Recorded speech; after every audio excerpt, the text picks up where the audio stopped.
The morning sun rose over two Americas.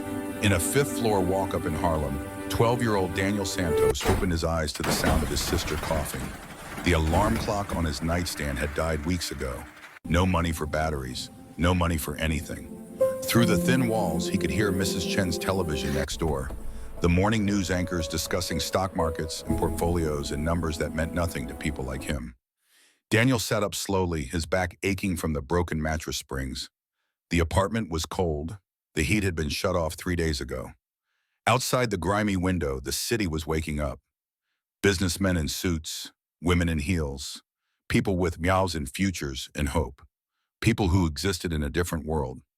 He checked the time on Mrs. Chen's clock through the wall, 6:17 in the morning. School started at 8.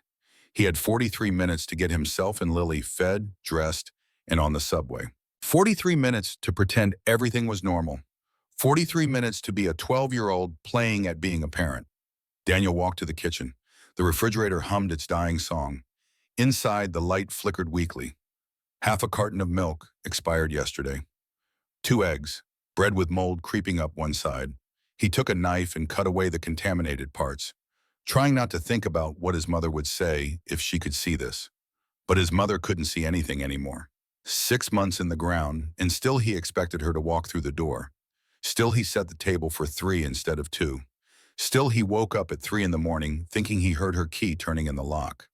The eviction notice on the door caught his eye. Red letters, final warning, 72 hours, 3 days to gather what little they had and disappear into the foster care system. 3 days before they separated him from Lily. 3 days before everything his mother had worked for dissolved into nothing.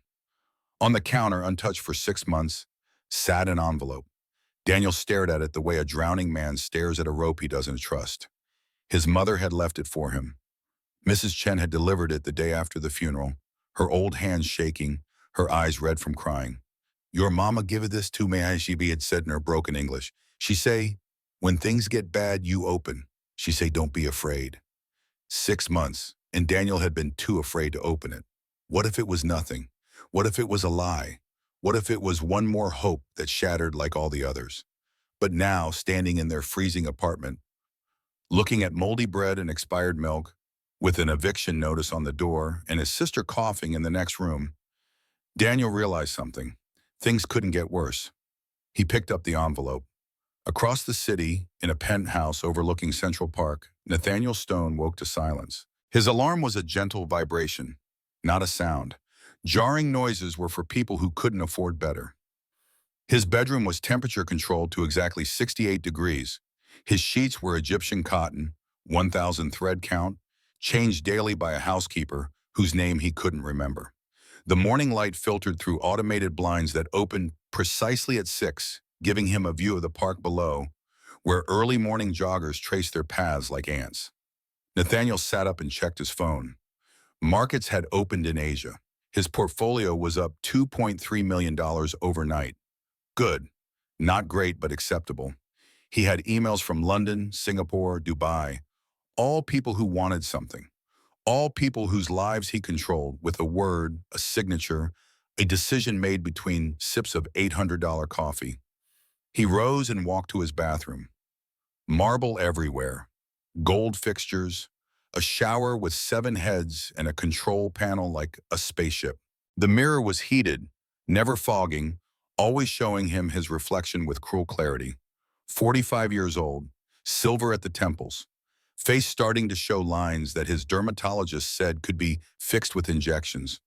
Body kept lean by a personal trainer who came every morning at 6:30, no exceptions, no excuses. Nathaniel Stone looked at himself and saw success. The world looked at Nathaniel Stone and saw power. His daughter looked at Nathaniel Stone and saw nothing worth saving. That last thought tried to surface, but he pushed it down. Claire had made her choice. 2 years of silence. 2 years of refused calls and returned gifts. 2 years of his only child deciding she was better off without him. Fine. He had built his empire without her before. He would continue without her now. His phone buzzed, a calendar reminder. Board meeting this afternoon. Marcus Pemberton trying another power play probably. Marcus, who had inherited his wealth and thought that made him wise. Marcus, who had never built anything. only preserved what his grandfather had earned. Marcus, who smiled at Nathaniel across boardroom tables while planning his overthrow. Let him try. Nathaniel had crushed better men than Marcus Pemberton. The morning routine continued. Workout, shower, breakfast prepared by a chef whose name he also couldn't remember. Coffee made from beans that cost more per pound than most people spent on groceries in a week. Suit tailored in Milan. Shoes handmade in London. Watch that cost more than a car, more than a house in some neighborhoods. Armor. All of it armor. At 7:45, his driver pulled up. A town car, black, anonymous. The drive to the financial district took 23 minutes through morning traffic. Nathaniel spent it reading reports, sending emails, making decisions that would make or break companies, that would hire or fire thousands, that would shift millions from one account to another. He never looked out the window, never saw the people on the streets, never noticed the woman selling flowers on the corner, the man with the cardboard sign, the children waiting for the school bus in clothes that had seen better days. Why would he? They existed in a different world. At 8:13, Nathaniel Stone walked into the lobby of Stone and Associates Private Banking. Marble floors reflected the crystal chandeliers. The scent of fresh flowers and old money filled the air. Everyone who saw him straightened, smiled, deferred. He owned this building. He owned these people. He owned everything his eyes could see, and he had earned every bit of it, or so he told himself. Back in Harlem, Daniel had finally opened the envelope. Inside, a black card. Plastic, but with a weight to it that suggested importance. Embossed lettering. Stone and Associates Private Banking. A number. His name. And a letter. His mother's handwriting, shaky but clear, covering 3 pages of cheap notebook paper. Daniel read with trembling hands. My dearest Daniel, if you're reading this, I'm gone, and I'm so sorry I couldn't stay longer. His vision blurred. He blinked hard. I'm sorry for every birthday I'll miss, every graduation I won't see, every moment of your life I won't get to share. But mijo, I need you to know something important. I'm not sorry for the life I lived. Daniel kept reading. Every word was a gift and a wound, every sentence his mother reaching back from death to hold his hand one more time. This money isn't an apology for not being rich when I was alive. It's a promise that you and Lily will have chances I never had. Money, what money? The card is real. The account is real. Go to Stone and Associates. Ask for your balance. It's all in a trust for you and Lily. Daniel's hands shook so badly he almost dropped the letter. He forced himself to keep reading. I know you don't believe me. Read this number again. Daniel looked at the number written in his mother's careful hand. $47 million. He read it again. 47 million. Impossible. His mother had cleaned toilets. She had worked 3 jobs. They had gone hungry more nights than he could count. $47 million didn't appear from nowhere.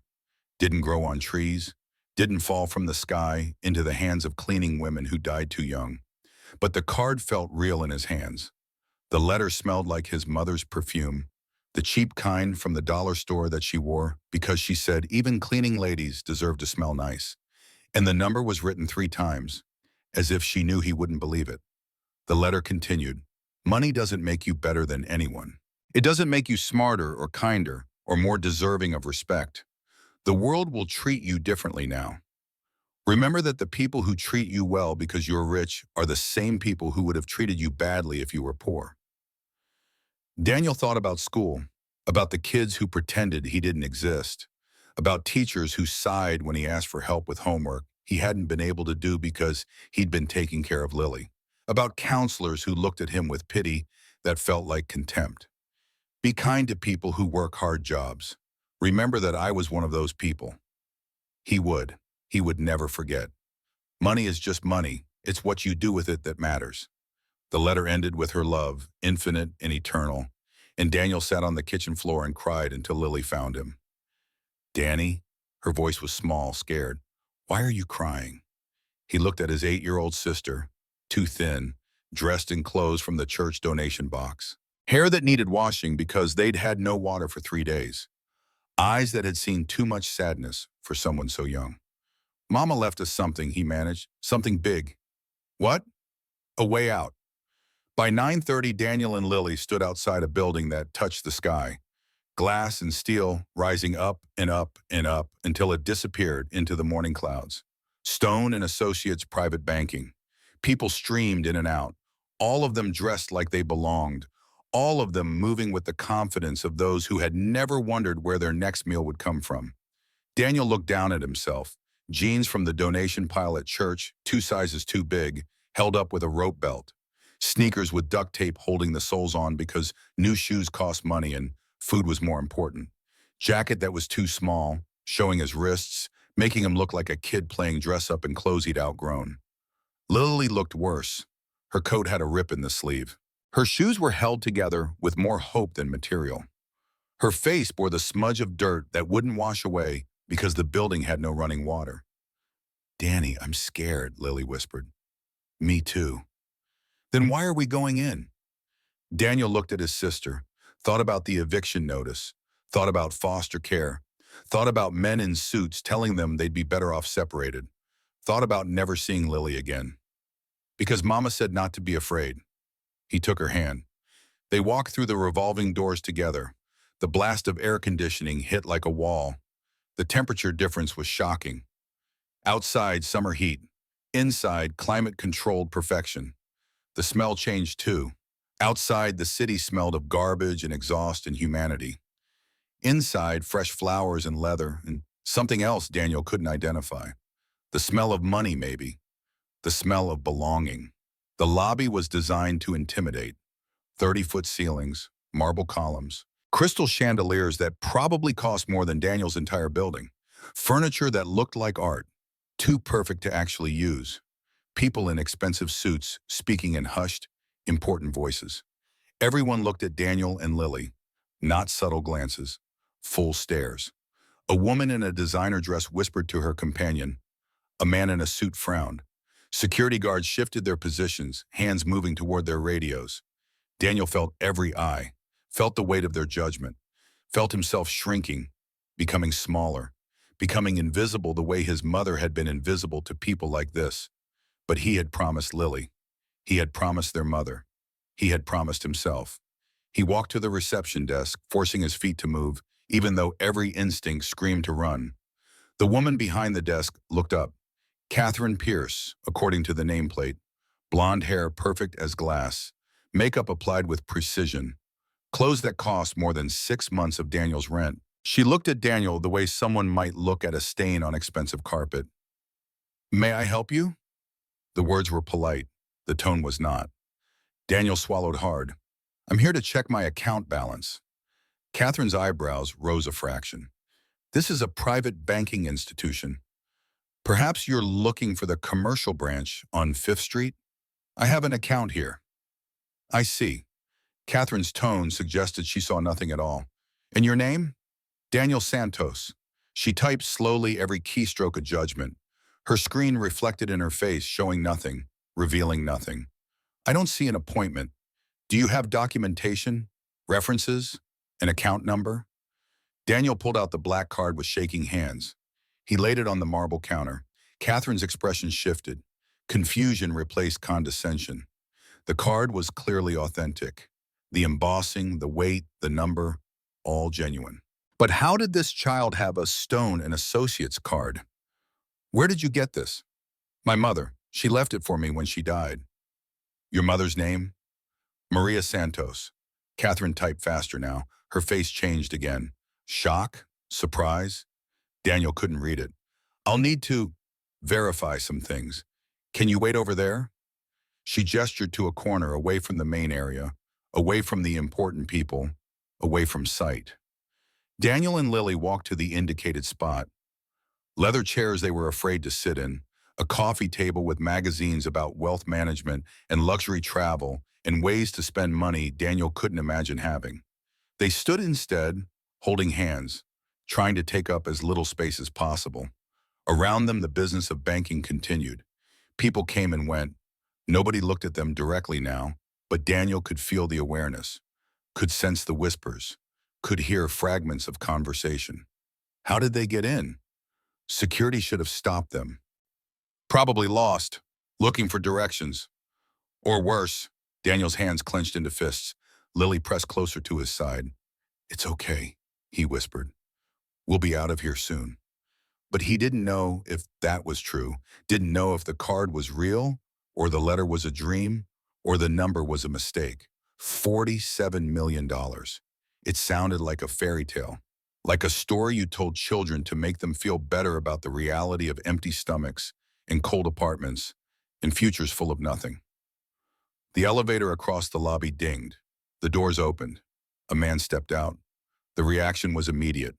People straightened, conversations paused. The entire energy of the room shifted, like animals sensing a predator. Nathaniel Stone had arrived. He moved through the lobby with the easy confidence of absolute power. People parted for him without being asked.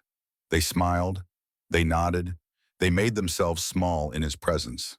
Daniel watched him approach. Watched the way people reacted. Watched the way Nathaniel's eyes scanned the room, cataloging, assessing, finding Daniel and Lily, and stopping. The disgust on Nathaniel's face was instant and undisguised. Catherine, E. His voice carried across the marble expanse. Why are there street children in my lobby? Every conversation stopped. Every eye turned. Daniel felt the weight of 50, 60, 70 people while all looking at him at once. Looking at his duct-taped shoes, his too small jacket, his sister's torn coat, his dirt-smudged face. Street children. Not people, not clients, not human beings with names and stories, and mothers who had died loving them. Street children. Trash. Something that had wandered in from outside and needed to be removed. Catherine hurried over to Nathaniel. Sir, the boy claims he has an account. An account? Nathaniel's laugh was sharp as broken glass. Look at him, Catherine. Nathaniel walked closer, circled Daniel and Lily like a predator examining prey. His expensive shoes clicked on the marble. His cologne was subtle and costly. Up close, his suit was even more perfect, tailored to microscopic precision. Everything about him screamed wealth and power and the absolute certainty that he was better than everyone else in the room. Look at them, Nathaniel repeated, louder now, performing for the audience. The boy's shoes are held together with tape. His jacket doesn't fit. The girl looks like she hasn't eaten in weeks. What kind of account would they possibly have? Laughter. Small, polite, but real. A woman in pearls covered her mouth. A man in a three-piece suit shook his head. An elderly couple looked disapproving, as if Daniel and Lily had committed some crime by existing in their space. Lily started to cry, silent tears running down her dirty face. Daniel felt something break inside his chest. Not break, transform. Fear became anger. Shame became rage. Everything his mother had taught him about being respectful, about being polite, about accepting the place the world assigned to you, all of it burned away in that moment. I have an account, Daniel said. His voice shook, but it was loud, louder than he'd ever spoken in his life. My name is Daniel Santos. I'm here to check my balance. Nathaniel smiled. It was the worst smile Daniel had ever seen.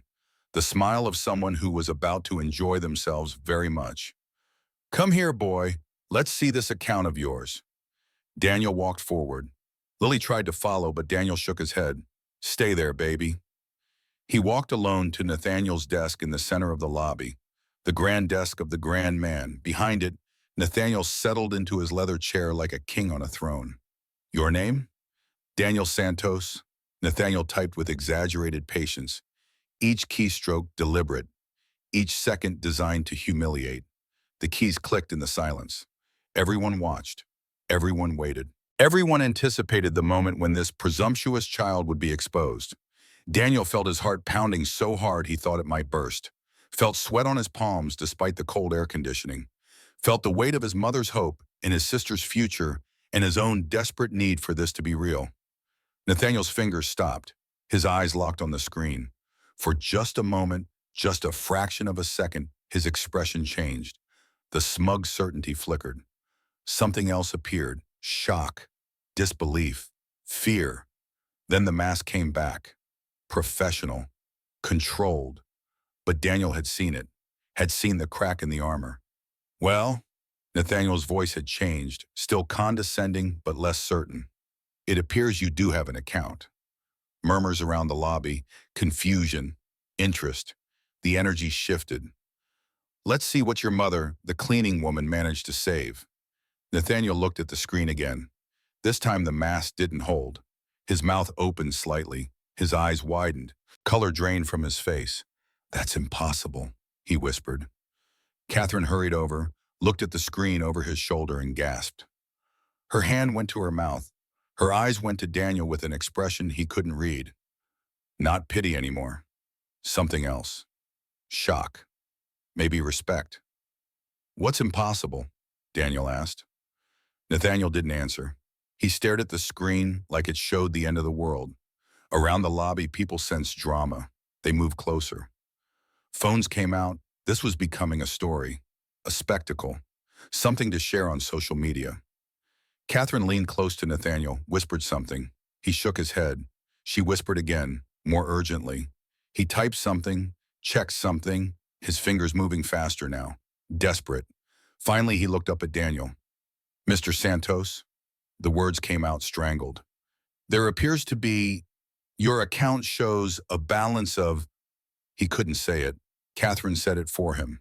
$47,384,192. The lobby erupted. Gasps, shouts, phones raised to record. The woman in Pearl's jaw dropped. The man in the three-piece suit stumbled backward.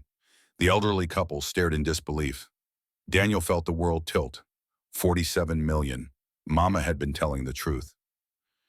The impossible fairy tale number was real. Was his.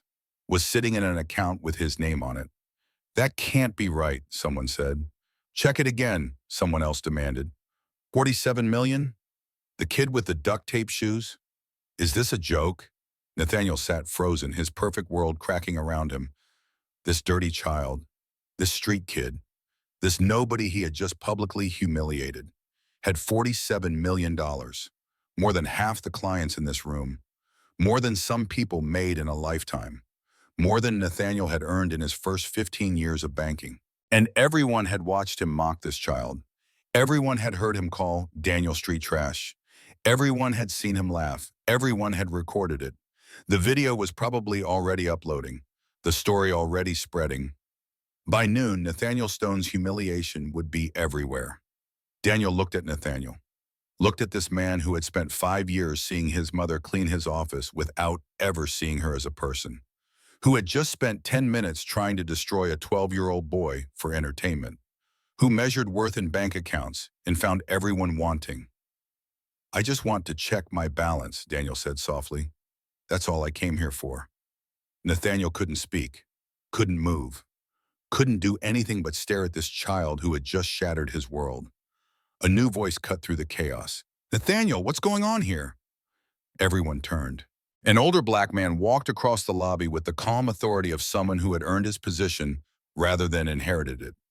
Robert Hayes, senior account manager, 30 years at the bank, known for integrity in a place that often forgot what the word meant.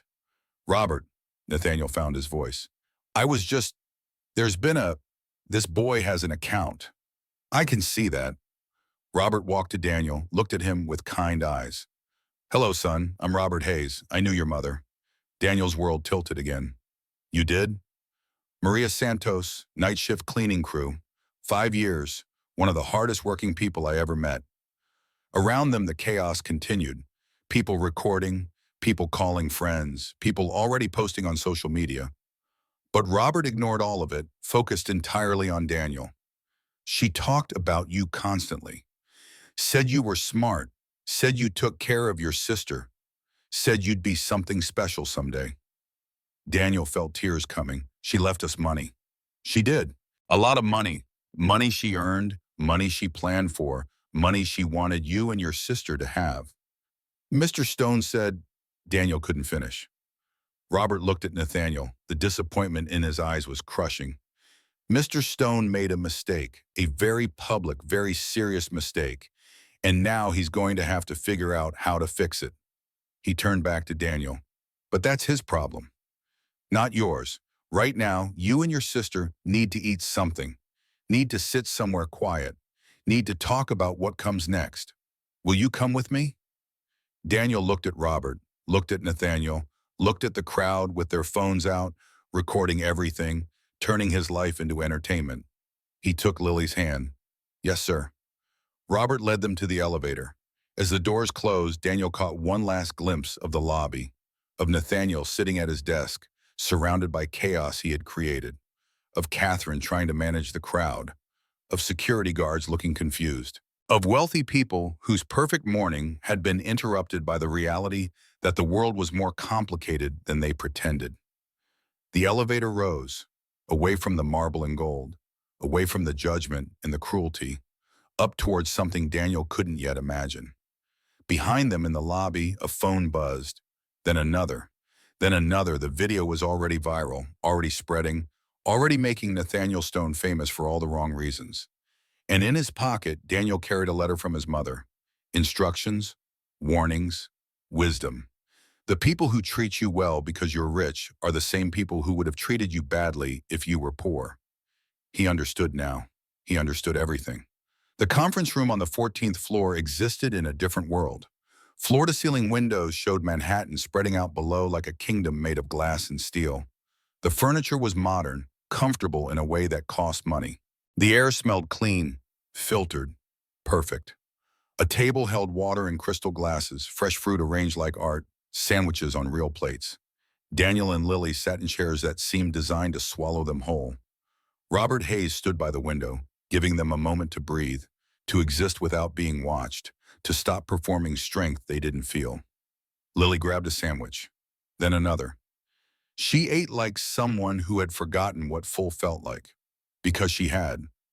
Daniel watched his sister eat and felt something crack inside his chest. Relief, grief, rage, love, all of it mixing together until he couldn't tell which emotion was which. Robert turned from the window. His face carried the weight of years spent watching people, understanding people, seeing through the masks everyone wore. Better? He asked. Lily nodded, mouth too full to speak. Good. There's more food if you want it. Take your time. Nobody's rushing you. Daniel finally let himself reach for a sandwich. The bread was soft, the meat was real, the vegetables were crisp. Simple food, but after 6 months of nothing, it tasted like a feast. He ate slowly, trying to maintain some dignity, trying not to show how desperately hungry he was. Robert sat across from them, not at the head of the table where power usually sat, but beside them, equal, human. I'm going to explain some things, Robert said, about your mother, about this money, about what happens next, and I need you to listen carefully. Can you do that? Yes, sir, Daniel said. First thing you need to know is that everything your mother did, she did for you. Every choice, every sacrifice, every dollar. And all of it was for you and Lily. Robert pulled out a tablet, turned it so Daniel could see. Account details, numbers, dates, documentation. 6 months ago, your mother came to this bank. She didn't use the main entrance. She used the service entrance because she was working, part of the night cleaning crew. But she managed to get an appointment with me. Daniel leaned forward. You met her? I did. She sat right where you're sitting now. She was terrified, shaking, but determined. She had this envelope full of papers and she said, I need to set up a trust for my boys. I don't have much time. The words hit Daniel like fists. His mother had known she was dying, had spent her last months planning for them instead of fighting for herself. She was sick? Lily asked, small and broken. Very sick, sweetheart. But she didn't want you to know. She wanted you to remember her strong. Robert opened files on the tablet. Your mother set up what's called a trust fund. It's a way to protect money and make sure it's used the right way. She was very specific about how she wanted things done. He pulled up the first document. The money came from 3 sources. Let me explain each one. Daniel watched the screen, trying to understand numbers that felt impossible. First source, life insurance. Your mother paid into a life insurance policy for 10 years, $25 to $30 every single month. Never missed a payment. The number appeared on screen, $2 million. But we were always broke, Daniel whispered. How did she afford it? By sacrificing everything else. I found payment records. There were months she paid the insurance before rent, before food, before anything, because she knew if something happened to her, You'd need that money. Lily started crying quietly. Daniel put his arm around her. Second source, workers' compensation settlement. 3 years ago, your mother had an accident at work. Fell down a service stairwell carrying supplies. Serious back injury. The building owner tried to deny responsibility. $5 million appeared on screen. She fought them for 18 months, hired a lawyer who worked on contingency, won the case. $5 million settlement. Daniel remembered his mother limping. Remembered her wincing when she thought he wasn't looking. Remembered her saying it was fine, it was nothing, don't worry. She could have used that money to rest, to heal, to stop working 70 hours a week. But she didn't. She put every penny into this trust. For you. Robert scrolled to the next document. And now the part that even I find hard to believe. The miracle. He pulled up an image of old stock certificates, yellowed paper, faded ink, numbers that meant nothing to Daniel. 15 years ago, your mother worked cleaning crew for a small tech company in Brooklyn called Tech Vision Solutions. 20 employees, startup, working out of a warehouse. Robert paused. The CEO was young, 28. He decided to do something nice, gave each person on the cleaning crew 100 shares of company stock, worth about $1 per share at the time. Daniel did the math. $100. His mother got $100 in stock. She filed the certificate away and forgot about it. Life went on. The company grew, slowly at first, then faster. They developed software for logistics management, started getting contracts, started growing. Robert's face showed the weight of what came next. 6 months ago, Amazon bought Tech Vision Solutions, bought the whole company for $4.2 billion. The number was so large, Daniel couldn't comprehend it. Those 100 shares your mother had? Each share became worth $400,000. The math was simple but impossible. 100 times 400,000. $40 million, Robert said. I don't know. From $100 worth of stock a kind CEO gave to his cleaning crew 15 years ago. The room spun. Daniel gripped the table.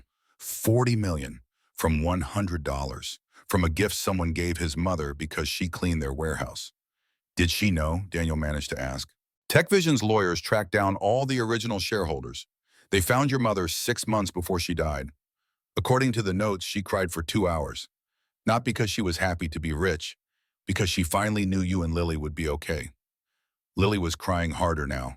Daniel held her, feeling his own tears fall. She spent her last 6 months setting this up, making sure every detail was perfect, making sure you'd be protected, making sure the money couldn't be taken or wasted or stolen. Robert slid the tablet away. Your mother was one of the most remarkable people I ever met, and I've met a lot of people in 30 years of banking. He pulled an envelope from his jacket, worn, creased, sealed. She left you letters, 2 of them. She said to give you this one first. Daniel took the envelope with shaking hands, his name in his mother's handwriting. Proof she had held this paper. Proof she had been thinking of him. Proof her love reached beyond death. He opened it carefully, as if the paper might dissolve. Unfolded pages covered in her careful script, and he read aloud so Lily could hear. The words were love and grief and wisdom and warning. His mother's voice speaking from the grave, telling him to take care of Lily, to get an education, to remember where he came from, to be kind to people who worked hard, to never forget that money was just money. By the end, both children were sobbing. Robert, too, had tears on his face. She loved you so much, Robert said. Everything she did, everything she sacrificed, all of it was love. Daniel held the letter like a lifeline. What happens now? Now you have choices. The trust is set up to give you $15,000 every month until you turn 25. That's enough for housing, food, education, everything you need. When you turn 25, you get access to the rest. By then, with growth, it'll probably be 60 or 70 million. The numbers were too large. Daniel couldn't process them. But you're 12. You can't live alone. You need a legal guardian. We have Mrs. Chen, Lily said. I know Mrs. Chen. She's wonderful, but she's 68, has health problems, and lives on Social Security. The state won't approve her as a guardian. Daniel felt panic rising. So what? We go to foster care? They separate us? Not if I can help it. Your mother included provisions in the trust, money for guardian compensation. She knew you'd need someone. I have someone in mind, someone good. But first, we need to deal with what's happening downstairs. Robert pulled out his phone, showed Daniel the screen. Twitter, Instagram, TikTok. The video of Nathaniel humiliating Daniel was everywhere. 2 million views, 3 million, 5 million. The number kept climbing. Comments poured in, most supporting Daniel, some attacking Nathaniel. The story was spreading like fire. This is going to get complicated, Robert said. Nathaniel is going to have to answer for what he did, but there's someone else you need to worry about. Who? Marcus Pemberton, board member, wealthy, powerful, and very interested in your money. Before Robert could explain further, his phone rang. He answered, listened, his face growing dark. When? Who authorized that? No, don't let anyone talk to them. I'll be right down. He hung up, looked at Daniel with concern. Child Protective Services just arrived. Someone called them, reported 2 minors living without proper guardianship. Daniel's world tilted. They're here? Now? Yes, and I think I know who called them. They took the elevator down, not to the lobby, but to a private meeting room on the 3rd floor. Through the glass walls, Daniel could see a woman in professional clothes talking to Catherine. Young, maybe late 20s, with kind eyes but a face that carried authority. That's the social worker, Robert said. Her name is Claire Mitchell. She's good, fair, but she has a job to do. They entered the room. The social worker turned, smiled gently. Hello, you must be Daniel and Lily. I'm Claire Mitchell from Child Protective Services. Up close, there was something familiar about her face. The shape of her eyes, the line of her brow, something that nagged at Daniel's memory. I received a call about 2 children living without adult supervision. I need to ask some questions. Is that okay? Daniel wanted to run, wanted to grab Lily and disappear, but he'd learned today that running didn't work. Sometimes you had to stand and face the thing that scared you. Okay.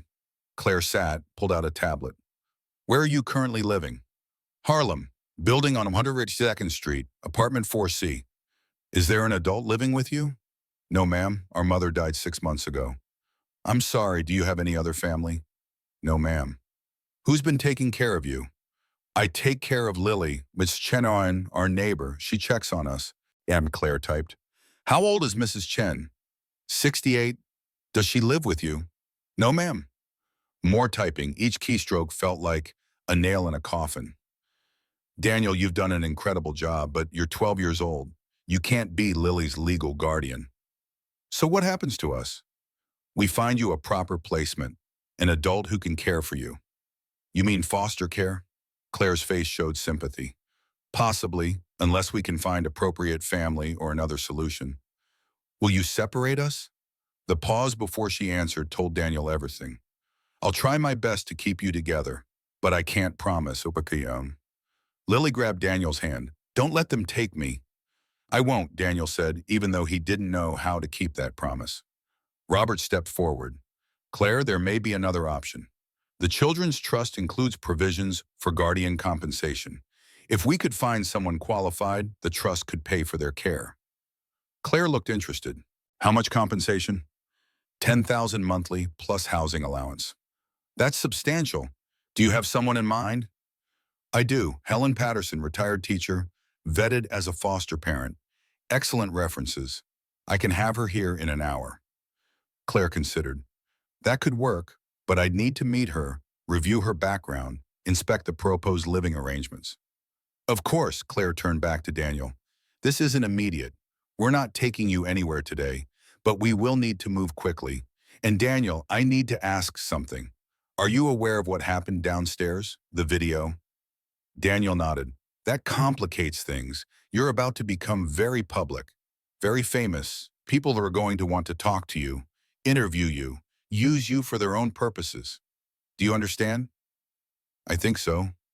Good, because part of my job is protecting you from that too.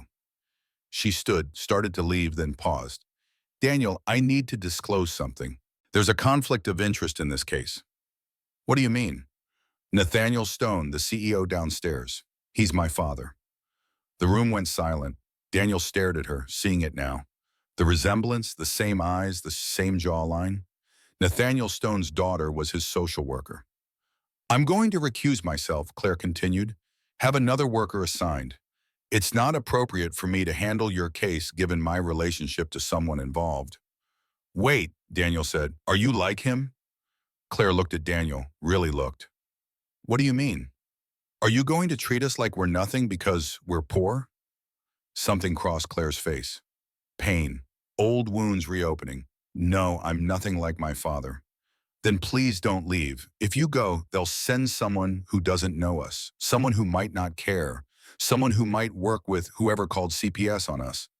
Daniel, the rules exist for a reason. The rules didn't protect my mother. The rules didn't protect us when we were starving. The rules are why we're in this mess. Daniel stood, looked her in the eyes. This woman who was Nathaniel Stone's daughter, but seemed to carry shame about that fact rather than pride. If you're really different from your father, prove it. Stay. Help us. Claire was quiet for a long moment.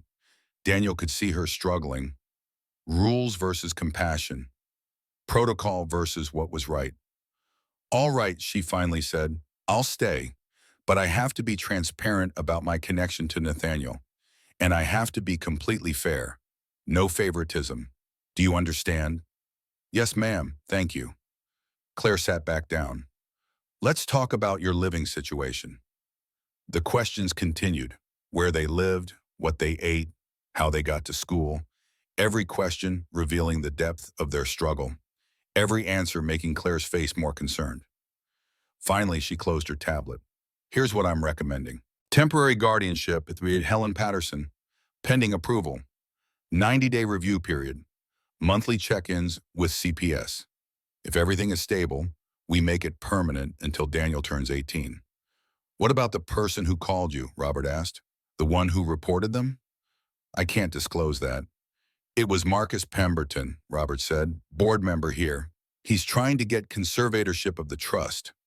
Claire's face hardened. If that's true, it's highly unethical. It's true, he told Nathaniel directly, called an emergency board meeting for this evening. Then I'll file an objection.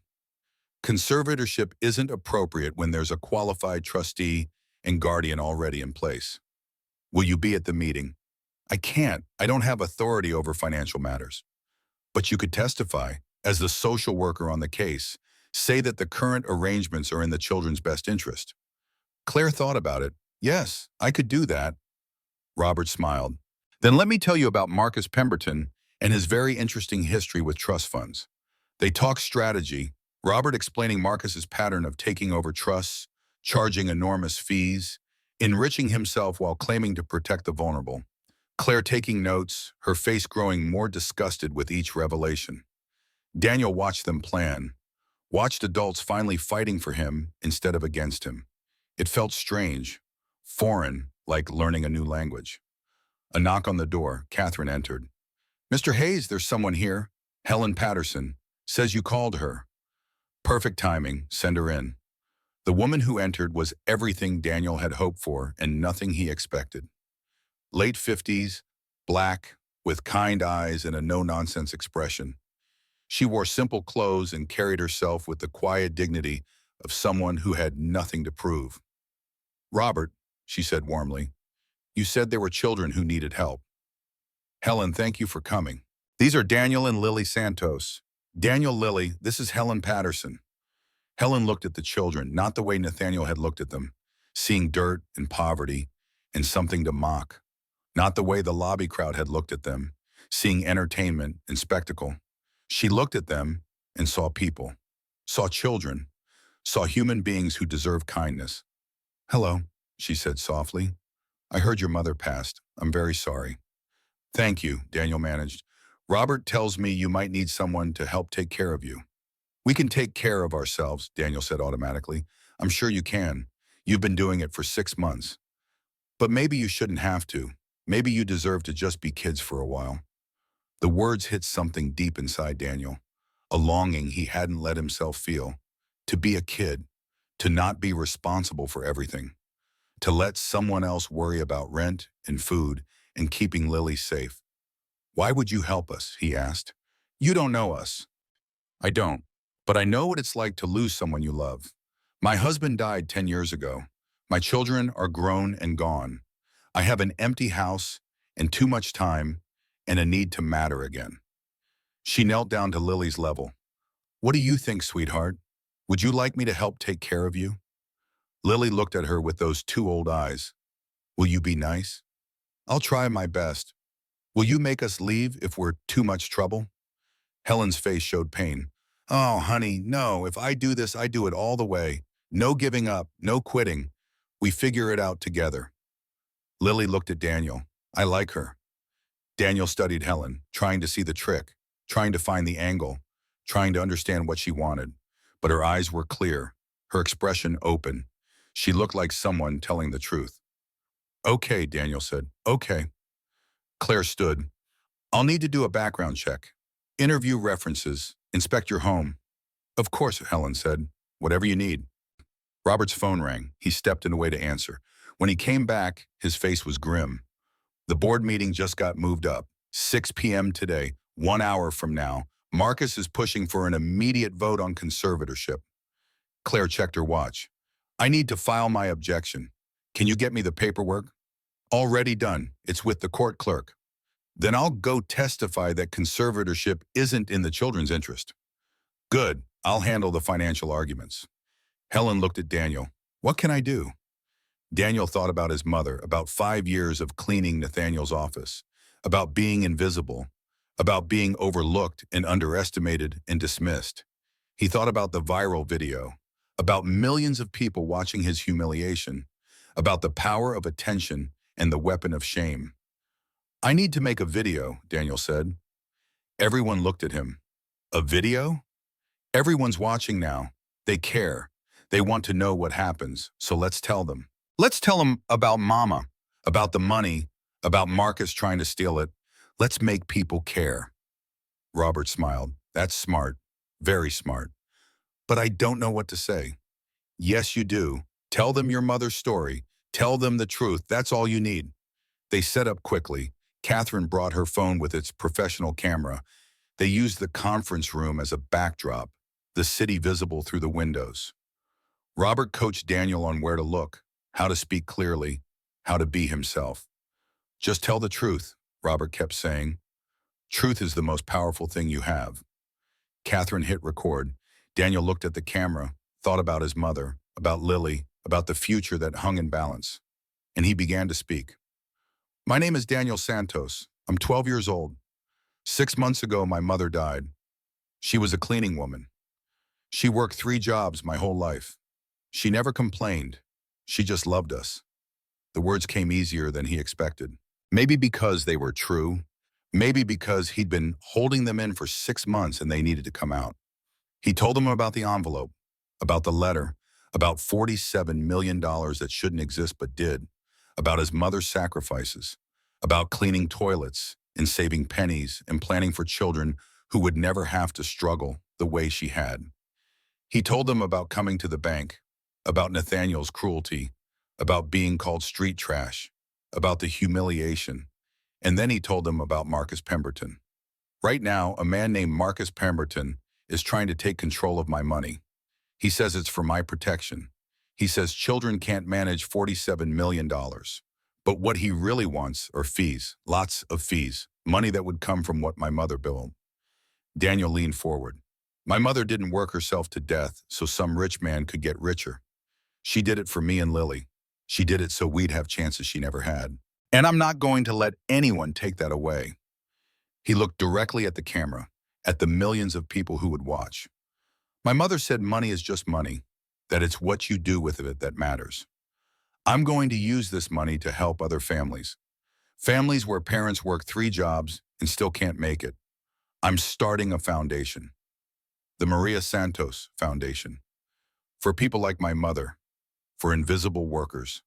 For everyone who deserves to be seen. He paused. But first I have to fight to keep what's mine. There's a board meeting in 1 hour. They're going to vote on whether to take my money. I'm asking anyone watching to help. Call the bank, email, tweet. Make them know you're watching. Make them know the world is paying attention. Catherine stopped recording. That was perfect. Robert was already uploading to Twitter, Instagram, TikTok, every platform. The video went live. Within minutes, the response began. Shares, comments, support pouring in from millions of people who had watched Daniel's humiliation and now wanted justice. The phone at the bedroom desk started ringing, then Catherine's phone, then Robert's. Calls flooding in, people demanding answers, news outlets wanting statements. The story exploding bigger than before. Claire watched the chaos with something like awe. You just weaponized public opinion. I learned from the best, Daniel said. My mother fought for 18 months to get her workers' compensation. She didn't give up. Neither will I. Robert checked his watch. 45 minutes until the board meeting. We need to go. Helen, can you stay with the children? Of course. Claire, you'll meet us there? I'll be there.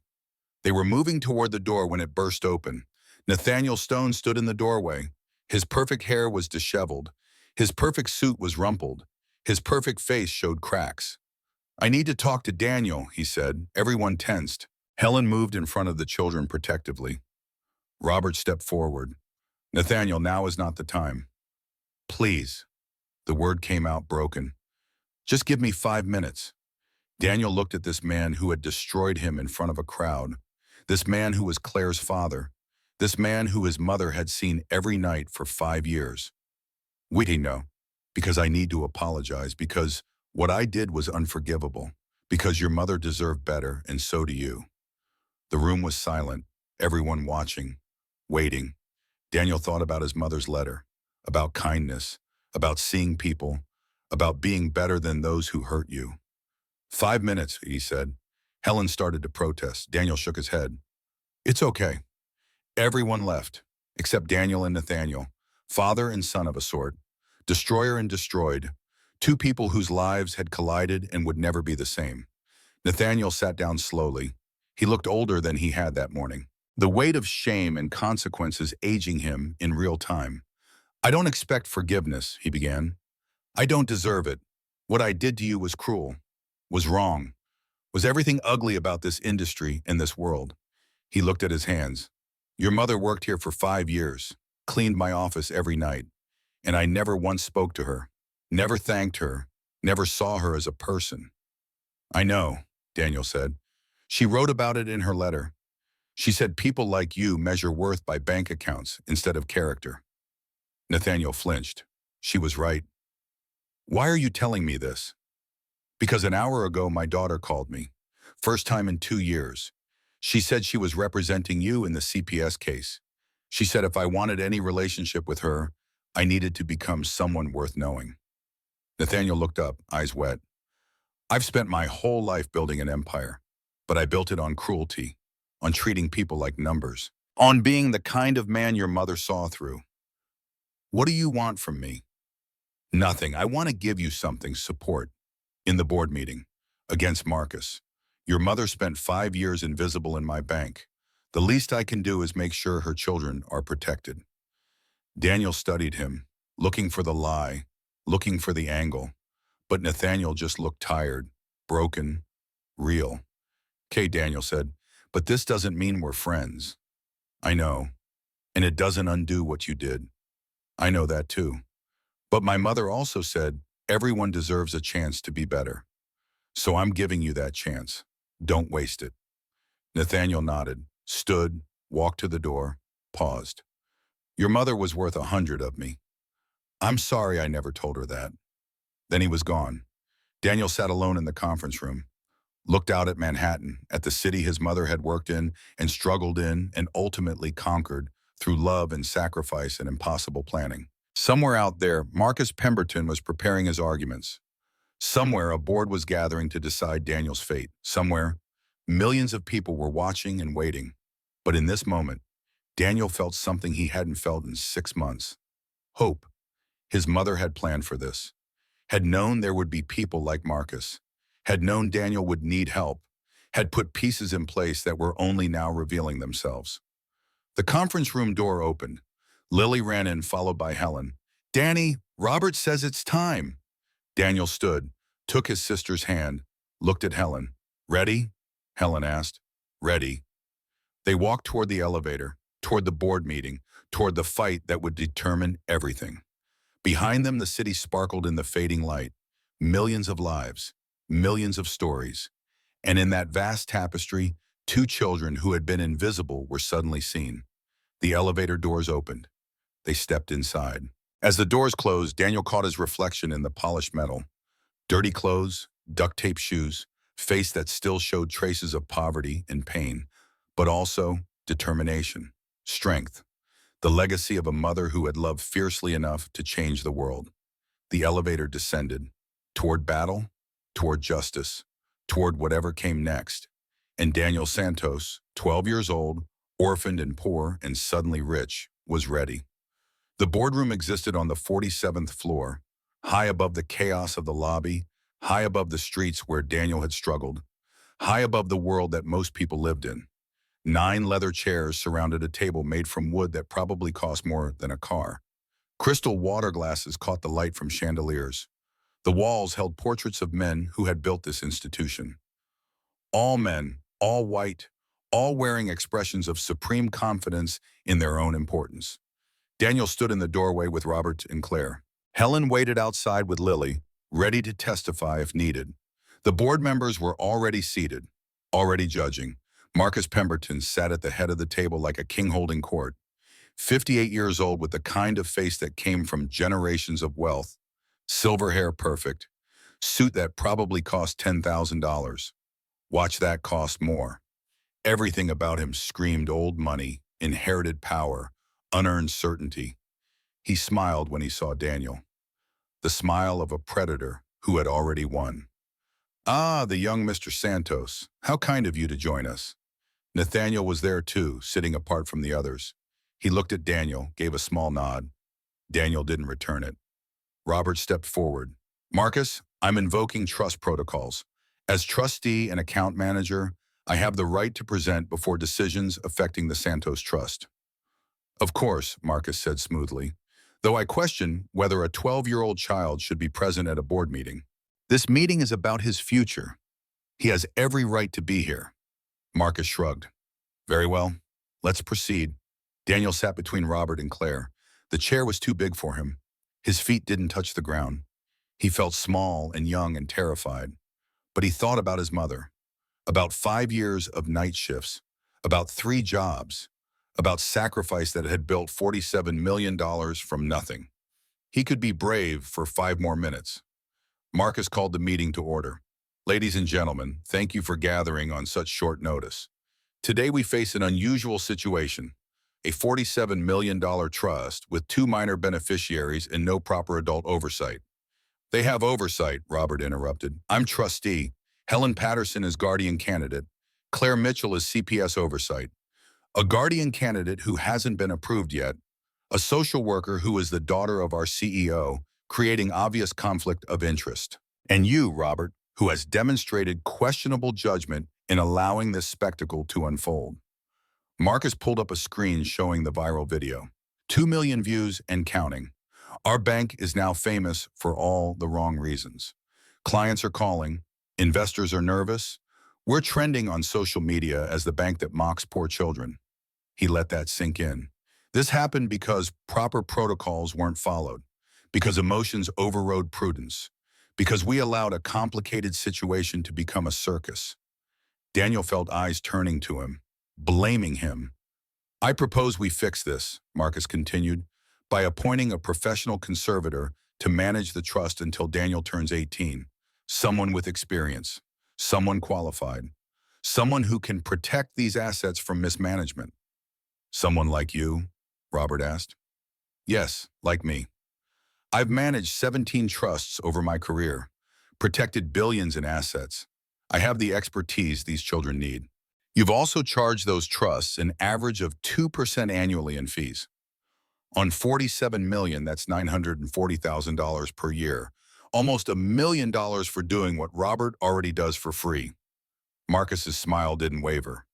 Quality management isn't free. Robert stood.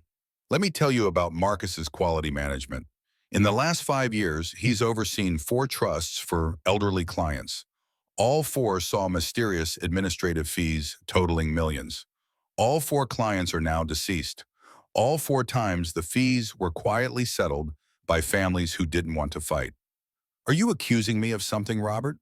I'm saying your track records suggest profit motive over client interest. Marcus turned to the board.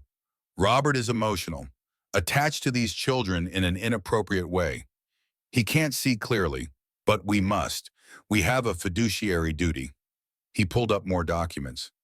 Daniel Santos is 12. He lives in a condemned building. He's missed 17 days of school this semester. His sister has missed more. They have no family, no support system. $47 million in the hands of someone with no supervision is disaster waiting to happen.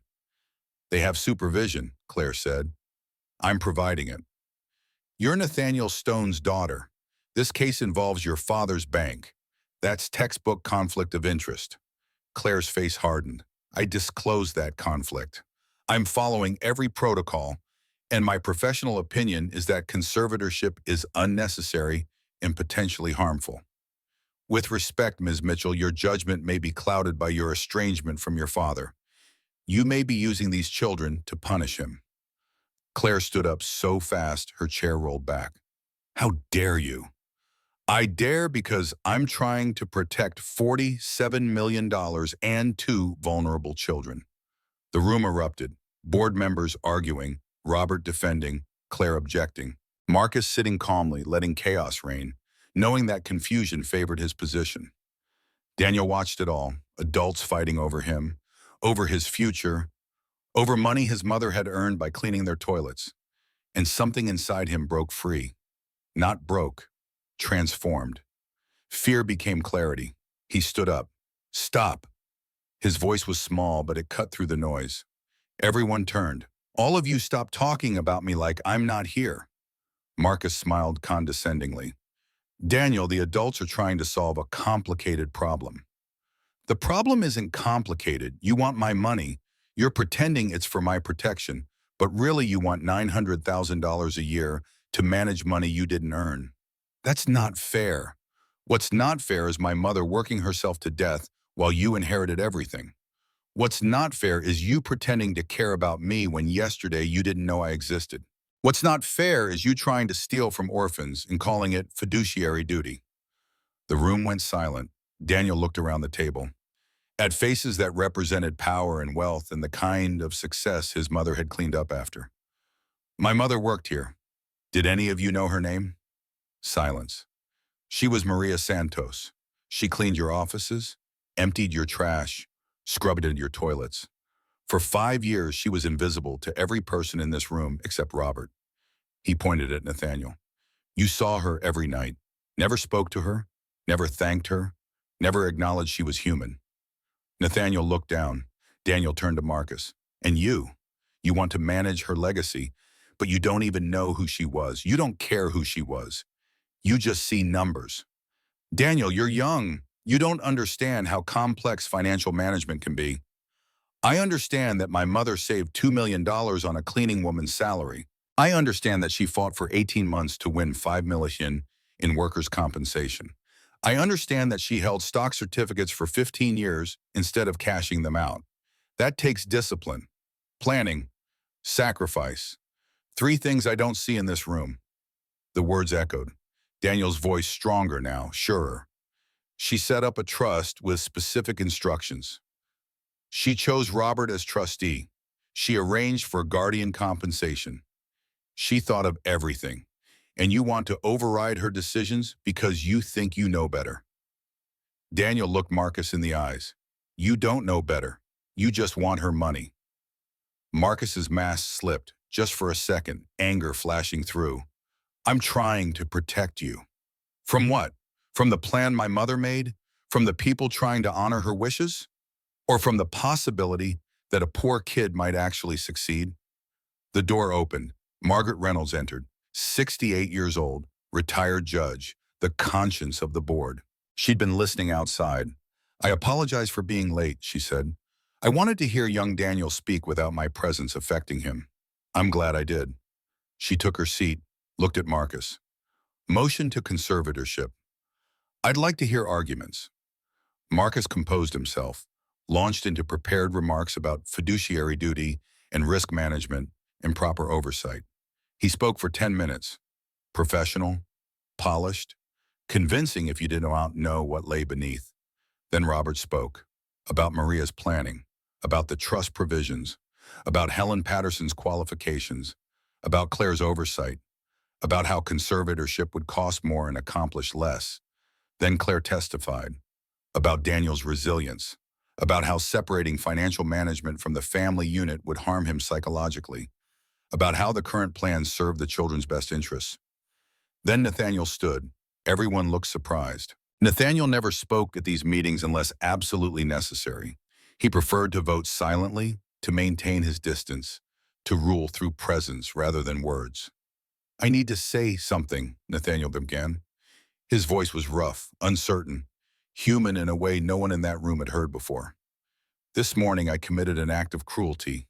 I humiliated a 12-year-old boy because he looked poor, because his shoes were held together with tape, because I judged his worth by his appearance rather than his character. He looked at Daniel. I was wrong, completely wrong, and the world has rightly condemned me for it. Marcus tried to interrupt. Nathaniel held up his hand. But here's what you don't know, what I didn't know until a few hours ago. That boy's mother worked here for 5 years, night shift cleaning crew. She cleaned my office every single night, and I never once spoke to her, never thanked her, never saw her as anything more than furniture. His voice cracked. She was invisible to me, just like her son was invisible this morning, just like thousands of people are invisible to people like us every day. He turned to the board. Marcus talks about fiduciary duty, about protecting assets, about proper management. But what he's really talking about is control, about taking something built by an invisible woman and putting it in the hands of visible men who think visibility equals competence. Nathaniel pulled out his phone, showed the screen. 6 million views now, 6 million people watching Daniel's story, watching us decide his fate. And what they see is this, a boy who lost his mother but gained the security she built for him, and wealthy men trying to take it away. He put the phone down. If we appoint conservatorship, that's the story. Bank steals from orphans. It doesn't matter if it's legal. Doesn't matter if Marcus follows every protocol. The optics are devastating. Marcus started to argue, but Nathaniel wasn't finished. More than that, it's wrong. Maria Santos spent her entire adult life building this trust. She made it bulletproof, protected, specific, and she chose Robert Hayes as trustee because she trusted him. She knew we'd come circling. She knew men like us would see $47 million and want to control it, and she planned for it. He looked at Daniel. She planned for everything, including her son finding the courage to stand up to people like me, to fight for what's his, to honor her sacrifice by refusing to let anyone diminish it. Nathaniel sat down. I vote no on conservatorship. Maria's plan stands.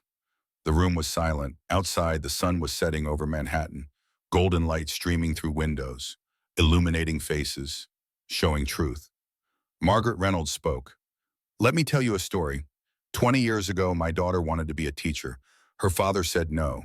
Teachers don't make money. Teachers don't have power. Teachers are invisible. Be a lawyer instead. Be a banker. Be someone who matters. She paused. My daughter became a teacher. She teaches in the Bronx, makes $40,000 a year, and she's the happiest person I know because she measures success differently than her father did, differently than I do, differently than most of us in this room. Margaret looked at Daniel. Maria Santos measured success by her children's future, by the love she could leave behind, by the protection she could provide even after death. That's wisdom. That's the kind of wealth that actually matters. She turned to Marcus. You measure success by fees and portfolios and numbers on screens. You see $47 million and think opportunity. But what I see is a mother's love converted into financial security. And I'll be damned if I let you touch it. Marcus's face went red. Margaret, you're being emotional. Yes, I am, because this deserves emotion. These children deserve passion. Their mother deserves respect. And you deserve to lose this vote. She looked around the table. All in favor of conservatorship? 4 hands rose. Marcus and his allies. Old money protecting old money. Systems protecting systems. All opposed? 5 hands. Margaret, Nathaniel, Robert, Jennifer Wu, David Kim. Motion fails. Maria Santos's trust provisions stand. Marcus stood up fast, chair rolling back. This is a mistake. When those children squander that money, when they are taken advantage of, when everything Maria built crumbles, remember this vote. We will, Margaret said, and we'll remember that we trusted a mother's judgment over your greed. Marcus stormed out. His allies followed. The room cleared until only Margaret, Nathaniel, Robert, Claire, and Daniel remained. Margaret walked over to Daniel, put her hand on his shoulder. Your mother would be very proud. Thank you, Daniel managed, but the fight isn't over. Marcus will try again. Different ways, different angles. Men like him don't give up easily. I know. Good. Stay vigilant. Trust Robert. Take care of your sister. And remember that money is just a tool. What matters is what you build with it. She left.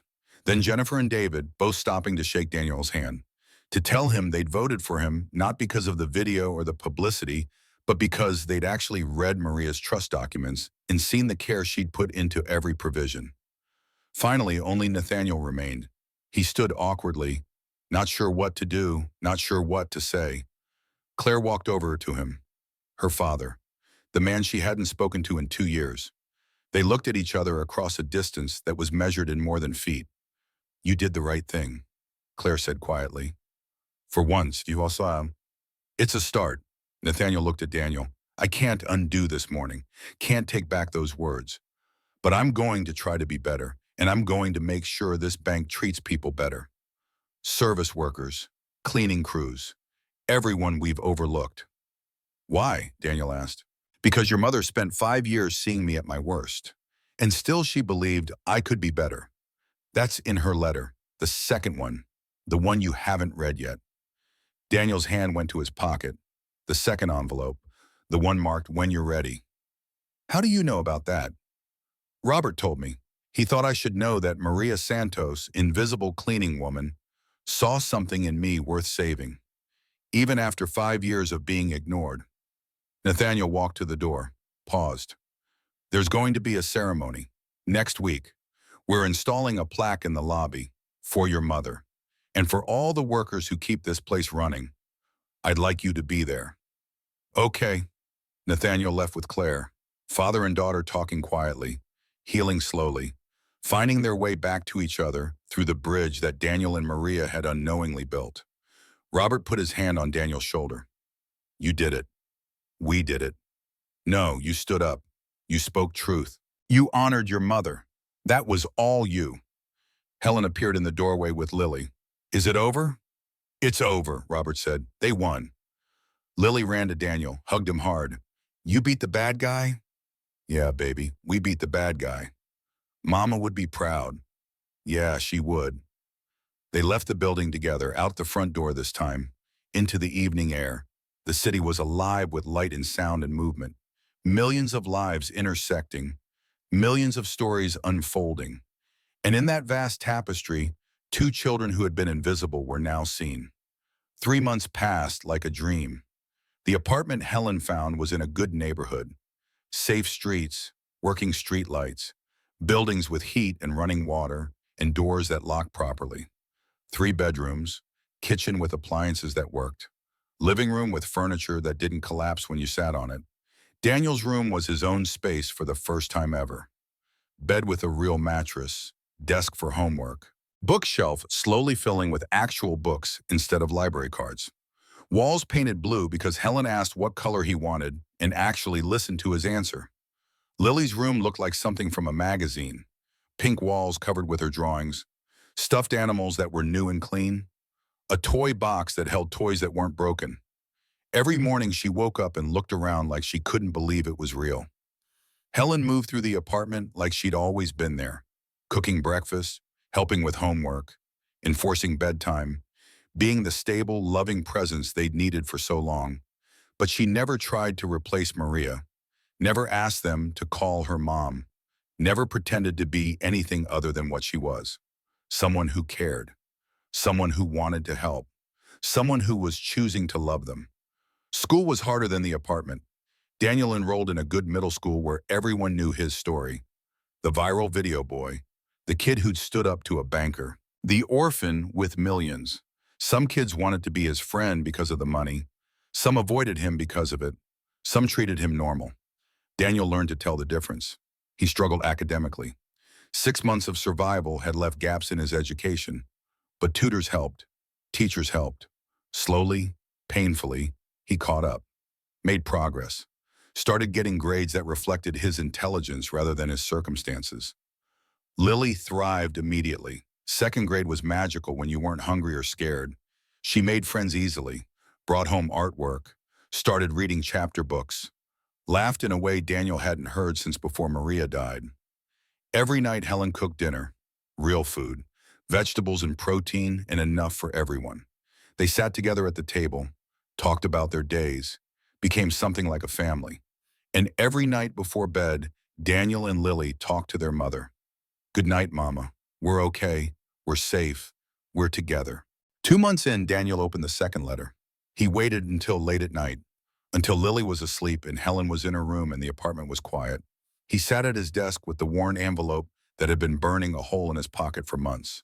The letter was longer than the first, more personal, more painful. His mother wrote about her diagnosis, about knowing she was dying, about the terror of leaving her children alone, about the desperate months of planning and saving and fighting to build something that would protect them after she was gone.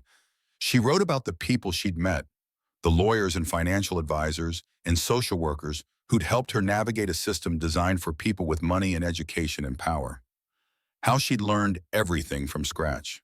How she'd made mistakes and corrected them. How she'd refused to give up even when it seemed impossible. She wrote about working at Stone and Associates, about cleaning Nathaniel's office, about watching him work late into the night, seeing his exhaustion, his divorce, his estrangement from his daughter, about seeing the lonely man beneath the cruel facade. "He's not a bad man, mijo, just a lost one. He forgot what matters. But I believe people can remember. I believe people can change. If you ever meet him, show him kindness. Not because he deserves it, because you do. Because choosing kindness makes you strong." Daniel cried at reading that, his mother, dying, still seeing the humanity in people who couldn't see hers. The letter ended with instructions, plans for the foundation she wanted him to start.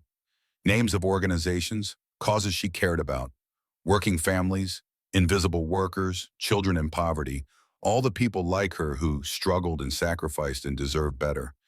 "Use the money, Daniel, but don't let it use you. Stay humble, stay kind, stay connected to where you came from. And never forget that the most valuable thing I gave you wasn't the money. It was the example. Work hard, love deeply, never give up. That's the real inheritance." Daniel folded the letter carefully, put it in the drawer with the first one. These pages were more valuable than $47 million. These were his mother's voice, her wisdom, her love reaching across death to guide him. He knew what he had to do. The next morning, Daniel called Robert. "I wanted to start the foundation." "Now?" "Now. Mama wanted it. I want it. Let's do it." Robert arrived that afternoon with lawyers and paperwork and plans. They spent hours going through details. How much to allocate, how to structure it, what causes to support, how to measure impact. Daniel wanted to donate $10 million. Robert suggested 5. Helen suggested starting smaller. But Daniel was insistent. "Mama gave everything. I can give some of it back." They compromised on $8 million, enough to make a real difference. Not so much that it endangered Daniel's future security. The Maria Santos Foundation for Working Families was born. A week later, Nathaniel called. "I heard about your foundation. I'd like to match your donation. $8 million from you, $8 million from me, $16 million total." Daniel was shocked. "Why?" "Because your mother's example taught me something. That wealth without purpose is empty. That success without service is failure. That being rich means nothing if you're poor in spirit. She taught you that? She taught everyone that. Most of us just weren't paying attention. Nathaniel's contribution made headlines. The banker who'd humiliated a poor child now funding a foundation in that child's mother's name. Redemption arc, feel-good story, public relations gold. But Daniel watched Nathaniel at the meetings, saw him actually listening to people, actually learning about poverty and struggle and systems that trap people, actually changing, slowly, imperfectly, but changing. The bank changed too. Nathaniel announced new policies. Service worker wages tripled, full benefits, paid vacation, education, scholarships for their children. Advisory board that included cleaning crew and security and maintenance. The board resisted. Marcus Pemberton fought every change. But the viral video had made resistance impossible. The world was watching. The world expected better. And slowly, grudgingly, the bank became better. 6 months after Maria died, they held the plaque ceremony. The lobby of Stone & Associates was full. Press, employees, community members, working families, all gathered around a bronze plaque being installed on the marble wall. Daniel stood next to Nathaniel and Robert and Claire. Lily held his hand. Helen stood behind them. Mrs. Chen was there, crying happy tears. The cleaning crew attended in their uniforms, honored guests instead of invisible workers. The plaque was simple, bronze with Maria's photo, her dates, her name in raised letters. And below, in memory of Maria Santos and all the invisible workers who keep our world running. This bank stands on the foundation of your labor. We see you, we thank you, we honor you. Nathaniel spoke first, about his failure to see Maria, about learning from Daniel, about trying to build a better institution. His voice cracked multiple times. He was still learning how to be human in public. Robert spoke about Maria's intelligence, her planning, her love, about how she'd accomplished something remarkable, not through privilege or luck, but through sheer determination and sacrifice. Mrs. Chen spoke in broken English about her friend, about late-night talks, about shared struggles, about a woman who never complained, who always smiled, who loved her children more than life. Then Daniel spoke. He looked at the crowd, at faces representing every kind of person, rich and poor, powerful and struggling, visible and invisible, all here to honor his mother. 6 months ago, my mom died. She was 38 years old. She'd worked 3 jobs my whole life. She was tired all the time, but she never stopped loving us. His voice was steady now, stronger than it had been in the boardroom. Practice in grief had taught him how to speak truth. When she died, I thought we'd lost everything. We were going to be evicted. We had no food, no hope. Then I found her letter, and I learned that she'd been planning for this, preparing for the day when she couldn't be here. Daniel pulled out the first letter, the one he'd read 3 months ago, the one that had changed everything. She wrote that money doesn't make you better than anyone, that it's what you do with it that matters, that the people who treat you well because you're rich are the same ones who would have treated you badly if you were poor. He looked at Nathaniel. She was right. This morning 6 months ago, I walked into this bank looking for help, and I was treated like trash because I looked poor, because my shoes were taped together, because I didn't belong in a place like this. The crowd was silent, attentive, every eye on this 12-year-old boy speaking truth to power. But I did belong because my mother had earned a place here, not by being rich, by being human, by working hard, by deserving respect just for existing. Daniel's voice grew stronger. This plaque isn't just about my mother. It's about every person who works jobs that other people look down on. Every cleaning lady, every security guard, every janitor, every worker who makes places like this function and never gets thanked. He turned to the bronze plaque, to his mother's face smiling an eternal photograph. Mama, I hope you can see this. I hope you know that people finally see you, not because of the money, because of who you were, because of the love you gave, because of the example you set. His voice broke, tears falling freely now. You said in your letter that you weren't sorry for the life you lived, that every sacrifice was worth it. I want you to know something. You were right. It was worth it. Not because of the money, because you taught me how to be human. how to see people, how to love without limit, how to fight without hate, how to be strong and kind at the same time. He placed his hand on the plaque, on his mother's face frozen in bronze. I love you, Mama. Thank you for everything. Thank you for working so hard. Thank you for planning so carefully. Thank you for loving so completely. I promise I'll honor what you built. I promise I'll help us for the way you helped us. I promise I'll never forget where I came from or who made me who I am. The crowd applauded. Not polite golf claps, but real appreciation, real emotion. People crying, people moved, people changed by the story of an invisible woman who became unforgettable. Afterward, people came up to Daniel, shared their stories. Cleaning women who'd worked 2 jobs, single mothers struggling, immigrants fighting for foothold, all of them seeing themselves in Maria, all of them honored by her being honored. Mrs. Chen hugged Daniel hard. Your mama's so proud, so proud. I hope so. I know so. She watching, she smiling, she seeing her boy become good man. I'm only 12. Good man start at 12. Your mama start at 12 too. Work hard, take care of family, never give up. You just like her. As the crowd dispersed, Daniel stood alone in front of the plaque. Helen had taken Lily to the bathroom.